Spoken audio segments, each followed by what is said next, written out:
दोस्तों नमस्कार। आज हम दिल्ली विधानसभा चुनाव के बाद जो परिणाम आ चुका है, जिसमें आपने देखा कि भारतीय जनता पार्टी को प्रचंड बहुमत मिला है। 70 सीटों वाली विधानसभा में 48 सीट भारतीय जनता पार्टी जीत गई है। वहीं आम आदमी पार्टी जो लगातार दिल्ली में सरकार में रही, उसे 22 सीटों से ही संतोष करना पड़ा है। तो अब दिल्ली के जो चुनाव परिणाम आ चुके हैं, अब दिल्ली की जो सरकार बनेगी उसके सामने क्या चुनौती होगी, अरविंद केजरीवाल अपने पार्टी को क्या संगठित कर पाएंगे, नहीं कर पाएंगे, पार्टी बिखर जाएगी या अभी ठहराव है, इस पर भी हम बात करेंगे। लेकिन अरविंद केजरीवाल के गुरु रहे अन्ना आंदोलन, जैसा कि सबको पता है कि अन्ना आंदोलन से ही केजरीवाल की आम आदमी पार्टी का जन्म हुआ, जो तूफानी चाल से चल रही थी। लेकिन अब उसमें एक ठहराव दिल्ली में देखा जा रहा है। तो अन्ना हजारे ने भी केजरीवाल को कुछ संदेश दिया है और अन्ना हजारे किस तरह से अभी भी अरविंद केजरीवाल के अंदर वो पोटेंसी देख रहे हैं, जिसके तहत उनको अभी उम्मीद है कि अरविंद केजरीवाल देश को एक नया दिशा दे सकते हैं। इसको भी हम इस वीडियो में आपको सुनवाएंगे कि अन्ना हजारे क्या कहे। उसके पहले ये जान लेना जरूरी है कि दिल्ली देश की राजधानी है। दिल्ली एक यूनियन टेरिटरी है। दिल्ली स्वतंत्र राज्य नहीं है। दिल्ली में केंद्र सरकार का हस्तक्षेप होता है और दिल्ली में जो जमीन के मामले हैं या सुरक्षा का जो मामला होता है वो केंद्र सरकार के अधीन होता है, वो दिल्ली सरकार के अधीन नहीं होता है। तो दिल्ली में जो पावर सेंटर है वो 3 पावर सेंटर हैं, इसको आप अच्छी तरह से जान लीजिए। एक पावर सेंटर जो मुख्यमंत्री के पास होता है, दूसरा पावर सेंटर जो केंद्र सरकार के पास होता है, और तीसरा जो पावर सेंटर है वो भी बहुत अहम भूमिका निभाता है और वो पावर सेंटर है एमसीडी।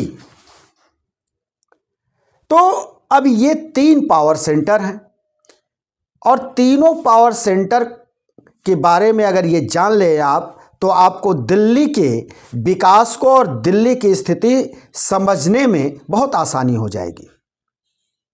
जैसा कि केंद्र के पास जमीन के मामले और सुरक्षा के मामले, वहीं प्रदेश सरकार जो है अन्य मामले को देखती है। लेकिन दिल्ली की साफ सफाई, पानी, सीवेज, ये सब जो है कौन देखता है? एमसीडी। 3 पावर सेंटर हो गए। अब जब ये चुनाव के बाद की स्थिति है, तो चुनाव के बाद अब भारतीय जनता पार्टी पूर्ण बहुमत में आ गई है। 48 सीटें हैं। कहा जा रहा है कि नरेंद्र मोदी जब विदेश दौरे से आएंगे तो यहाँ के मुख्यमंत्री के नाम फाइनल हो जाएगा।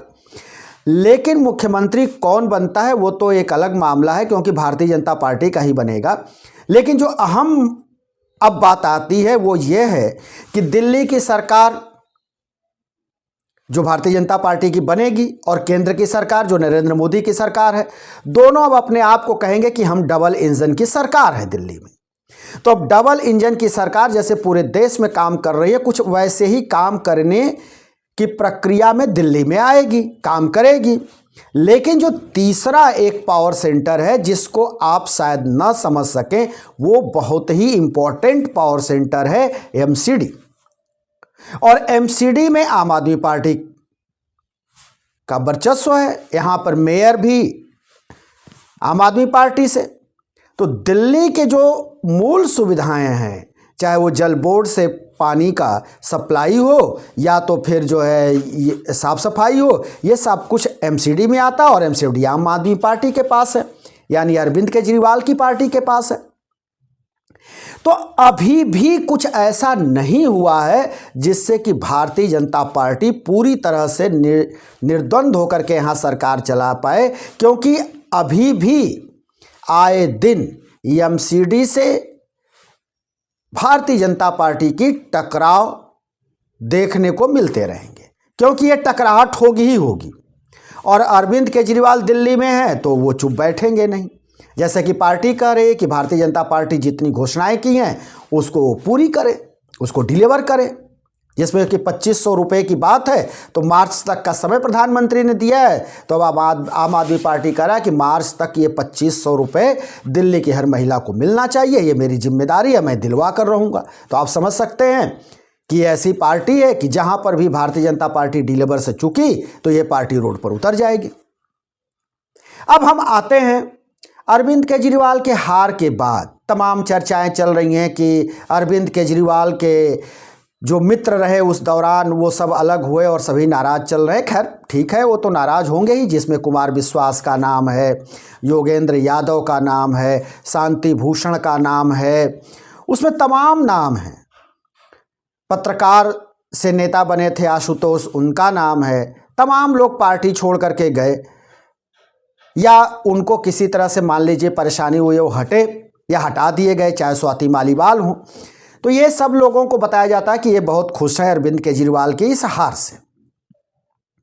लेकिन रालेगढ़ सिद्धि में जो बैठे हुए हैं अन्ना हजारे, उनकी भी प्रतिक्रिया पहले आई है, कई बार आई है। उन्होंने भी खरी खोटी सुनाई शराब नीति को लेकर के और अन्य नीतियों को लेकर के केजरीवाल को, और उन्होंने बार बार कहा कि ये केजरीवाल भटक गए हैं, इनको रास्ते पर आना चाहिए। लेकिन केजरीवाल के हारने के बाद भी तमाम टीवी खबरों में उन्होंने अपनी बयान दिया और उसमें अरविंद केजरीवाल को दोषी ठहराया कि अरविंद केजरीवाल कहीं ना कहीं गलती कर रहे थे और वो बात नहीं मान रहे थे। शराब नीति जब आई तब भी हमने उनको चेतावनी दी लेकिन उन्होंने बात नहीं माना। लेकिन अब एक टीवी को उन्होंने अपना इंटरव्यू दिया और उस इंटरव्यू में जब उनसे पत्रकार ने पूछा कि अब आपका क्या कहना है, अरविंद केजरीवाल की क्या राजनीति समाप्त हो गई, तो जरा सुनिए अन्ना हजारे क्या कह रहे हैं। जरूर रहना चाहिए। युवा शक्ति एक राष्ट्र शक्ति है। ये युवा शक्ति जाग जाए तो कल का देश का समाज का उज्जवल भविष्य दूर नहीं है। युवक ही ये देश बनाएगा, इस पर मेरा विश्वास है। क्योंकि मैं एक युवक था 17 साल का।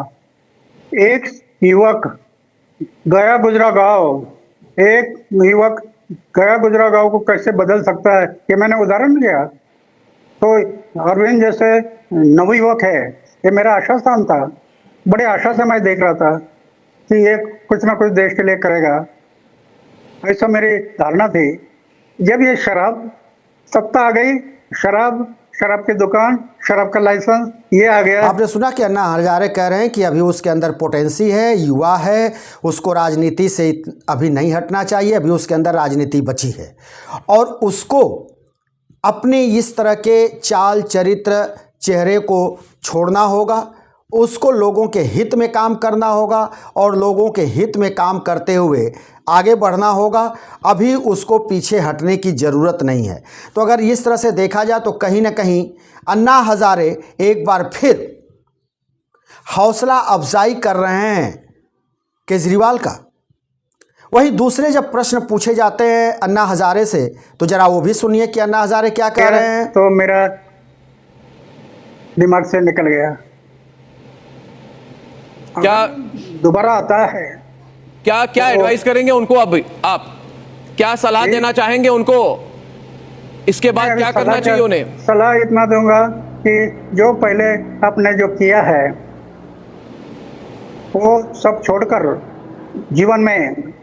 खैर ये तो अन्ना हजारे की बात हुई, लेकिन अगर दिल्ली के लोगों के बारे में अगर कहा जाए तो दिल्ली के लोग ये मानते हैं कि अरविंद केजरीवाल के सामने एक चुनौती तो थी ही जो उनके ऊपर भ्रष्टाचार का आरोप लग रहा था। वो चाहे शराब नीति हो, चाहे यमुना की साफ सफाई की बात हो या दिल्ली वालों को साफ पानी देने की बात हो, जिसमें कि अरविंद केजरीवाल को दिल्ली की जनता एक तरह से कटघरे में खड़ी कर रही थी और उसी का परिणाम रहा कि अरविंद केजरीवाल चुनाव को लूज कर गए और उनको पराजय का मुंह देखना पड़ा। ये भी सर्वविदित है कि अरविंद केजरीवाल के जो 5 बड़े चेहरे हैं पार्टी के, वो चुनाव हार गए। खुद अरविंद केजरीवाल हार गए नई दिल्ली से। वहीं जंगपुरा से चुनाव हार गए मनीष सिसोदिया। तो देवेंद्र पाठक भी चुनाव हार गए। तो जब बड़े बड़े चेहरे चुनाव हार जाते हैं तो फिर पार्टी के ऊपर तमाम लांछन लगते हैं, तमाम सवालिया निशान खड़े होते हैं, और वही हो भी रहा है। लेकिन दिल्ली में अभी बहुत कुछ बाकी है। दिल्ली के यमुना में न पानी ठहरा है न ठहरेगा, अभी बहुत पानी बहने हैं, और समय समय पर जब वो पानी बहेगा तो दिल्ली से आपको खबरें भी मिलती रहेंगी। और दिल्ली में ये अगर देखा जाए तो आम आदमी पार्टी की हार तो हुई है, लेकिन ये हार को जो विशेषज्ञ हैं ये मानकर चल रहे हैं कि ये आम आदमी पार्टी का खात्मा नहीं है बल्कि एक ठहराव है। और ठहराव के साथ ही दिल्ली अब लगातार 5 साल तक खबरों की सुर्खियों में बनी रहेगी, ऐसा लोगों का मानना है। ऐसा जो चुनावी विश्लेषण करते हैं उनका मानना है, क्योंकि अरविंद केजरीवाल चुप बैठने वाले नहीं हैं और वो लगातार भारतीय जनता पार्टी को घेरेंगे कि भारतीय जनता पार्टी ने जो जो चुनाव में वादे किए हैं वो पूरा करें। अगर उसमें भारतीय जनता पार्टी खरी नहीं उतरी तो अरविंद केजरीवाल भी चुप बैठने वाले नहीं हैं। हम फिर किसी दूसरी वीडियो को लेकर हाजिर होंगे, तब तक के लिए शिव मूर्ति दुबे को दीजिए इजाज़त।